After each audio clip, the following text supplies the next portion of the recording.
Hey all, I wanted to make a new complex state management video and make it in two parts. First one, I just want to introduce the concept of complex state management and an example of where in a phase 3 project somebody's overfetching, and then kind of what the idea is to solve that, and then give you a chance to attack it and then come back and give some more details.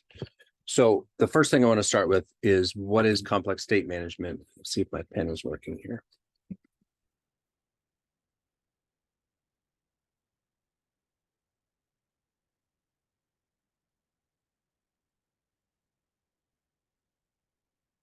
So I would say, simple definition is like you have to update state, but you have nested objects. So because of the one-to-many relationship, you have a situation where, oh shoot, I got to move this over to the other screen. Sorry, that's going to look like me looking somewhere else, but it doesn't really matter where I'm looking. Okay. So in your phase 3 project, you have a one-to-many relationship. Let's just, I'll take an imaginary one, and then we'll do one that's relevant to this project that I have pulled up. So you have artists table, and an artist has many songs, right? This is kind of a classic has many relationship, one-to-many. One artist has many songs. So what I would do for my state here, now I could have two different states, artists and songs, but what's going to end up happening in the front end is I'm going to have to do a lot of work to figure out which songs are associated with which artists using the foreign key. And there's no point in doing that, because what I can do in the back end when I grab my artist objects is I can nest songs underneath them. So maybe an artist has a couple of attributes like a name and a genre. We'll just stop there because the attributes don't really matter. So a typical artist object might just look like, name, colon, Bob, and then genre, colon, rock. Bob, the famous rocker, right? That's an artist object in JavaScript notation. We got the curly braces, the key value pairs separated by the colon. So what I can do when I make these objects and get them out of the database is I can say, hey, I want you to include the songs. So then instead of having this object, I'm going to do a little bit of erasing so I don't have to rewrite a bunch of stuff. That's still my marker. Here's my eraser. I can just say, hey, active record, I want you to include something called songs, and that will point at an array, and that array will be filled with song objects. And this then is one artist object, and my artist's state will just consist of a lot of objects like this. Sorry, this should clearly say songs, plural. So then I can look at each artist and say, hey, artist, tell me about your songs, right? So if this is artist 1, then I can just say artist1 dot songs, and now I have an array of song objects which are associated with the artist. Makes life very simple to set up, situations where you're like, okay, I want an artist show page, and here's the name of the artist and their genre, and then here's all their songs. So instead of having to go through a state of songs and say, all right, which one of these songs is, it's already organized. The downside is complex state management, because then if I do stuff to the songs, add, edit, destroy, then it becomes harder to manage the state. Not super hard, but this is the bridge we want you to cross. So we're not looking for ways around this. If you come up with a way, oh, here's a clever way that I don't have to do complex state management, that's not the solution we're looking for. We're trying to, boost your muscles here on how to think about managing state. And just to step back and look at the big picture, right? The whole point of full stack web development is you have a back end that deals with the database. The database is an organizational structure to manage a bunch of information. And I've got foreign keys and things that help me say, okay, this object is going to be related to this object. Well, when I process that and send it back to the front end, so that you can have a web application and show, you know, my app, here's my artist, here's my songs, here's my genres, whatever, then, you know, I've got to think about how to hold that stuff in state so that I'm not constantly talking to the back end and being like, hey, now remind me about this artist. So in building through this curriculum, in phase 2, you had a DB-JSON, you didn't worry about the database. Now in phase 3, you are building your own database for the first time and communicating with your React front end. And so part of that is, well, how do I manage the state? And it's a big challenge in phase 3. It's a challenging part of the project. So there's all the other stuff about the migrations and making sure you got the 2 tables and the has many, but this is a big part. So essentially what we want, and let me write it in text so I'm not my scribble here, is to hold the sort of parent objects in state. So in my example, we're going to have an artist's state. So right off the bat, maybe in app.js, we would have, you know, again, I can just type it out since this is going to look messy.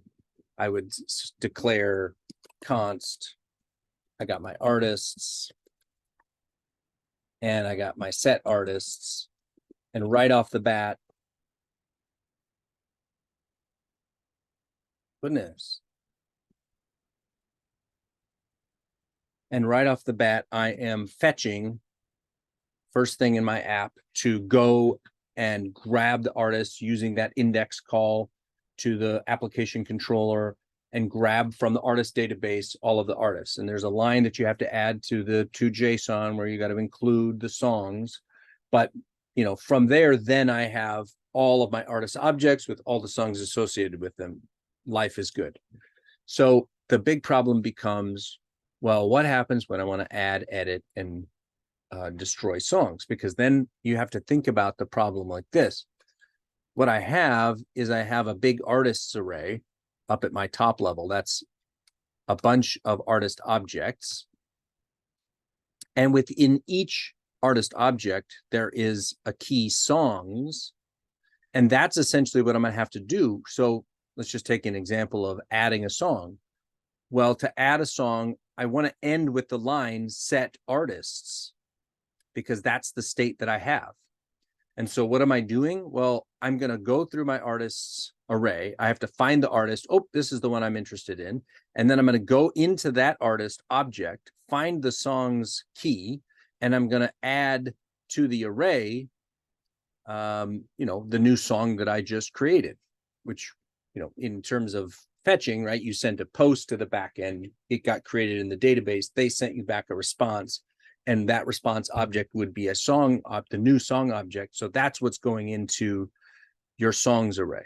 But it's going into the songs array in an artist object in the artists array, which is your state. Woo, that's a lot. All right, enough chalk and talk. Let's shift over to looking at something in action so you can kind of get a picture of it. And this is sort of half right, and also it's got some issues. So I want to point out what's right about it and then what needs to be fixed. So which one am I sharing here? Get my, okay, great. So we should share that. All right, so I think you can see that. Let me back up to the home page. Here we go. All right, so this is a student who made a project with clients and then policies. So a client can have many policies. So I go to my clients page, I can see my clients list, and then I can see all of these links that takes me to a policy list. And so what is good here is that if we look at what's happening in the back end, they did not load up policies as a separate state and then have to filter through all the policies to figure out which ones were emits. They have a situation where they have a client object and they can just look at the policies key, which is an array of policy objects. And then each policy object turns into one of these little cards, right? Here's a card. Here's another card. And this is a visual representation of the policy object, but all of it's nested under the client object. So that's great. Let's look at the code and see some things that are not perfect. Okay, so I got my server running. I'm going to kind of tone that down because I don't really need to pay much attention to that right now. Let's start at the app.js. Things look good at beginning here. We got clients. That's exactly what we want. It's the parent object that owns the policies. So we should be able to just hold clients in state. At this point, I'm thinking, oh man, we're doing great. Here we got the clients, yada, boom. All right. So then I started digging deeper and I get to the client policy list.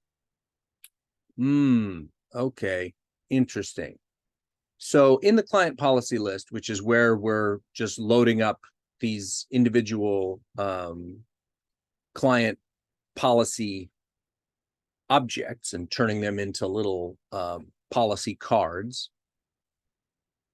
I can see that I make a fetch to now the show route of the clients. And then I set state 2 different times. So I would call these sort of intermediate state, right? So they've declared state here and here, set it to null, but then the use effect is going to kick in and I'm going to set the client object, and then I'm going to set the policies based on client.policies. And again, this is what we want because we want to be able to look at the policies key under the client object and see, hey, here's an array of policies. We don't need intermediate state though. We can take all of this out and use the client state that's in the app.js. And the reason why that's preferable is because if I start having this intermediate state, and that's the stuff that I need, that I'm going to change when I make, edit, add a new policy, whatever, then that means that the higher level state doesn't know about any of those changes, or you're going to end up doing both changes, which is like doing twice as much work when it's not necessary. So that's the sort of the downside of this approach. So in the next video, we're going to talk about, what it would look like to strip this out, grab the client from the client's state at the top level, and then kind of manage from there. We'll maybe do one of the 3, add, edit, or delete, and we can kind of think about, what we need to do. All right. Hope that helped set the stage.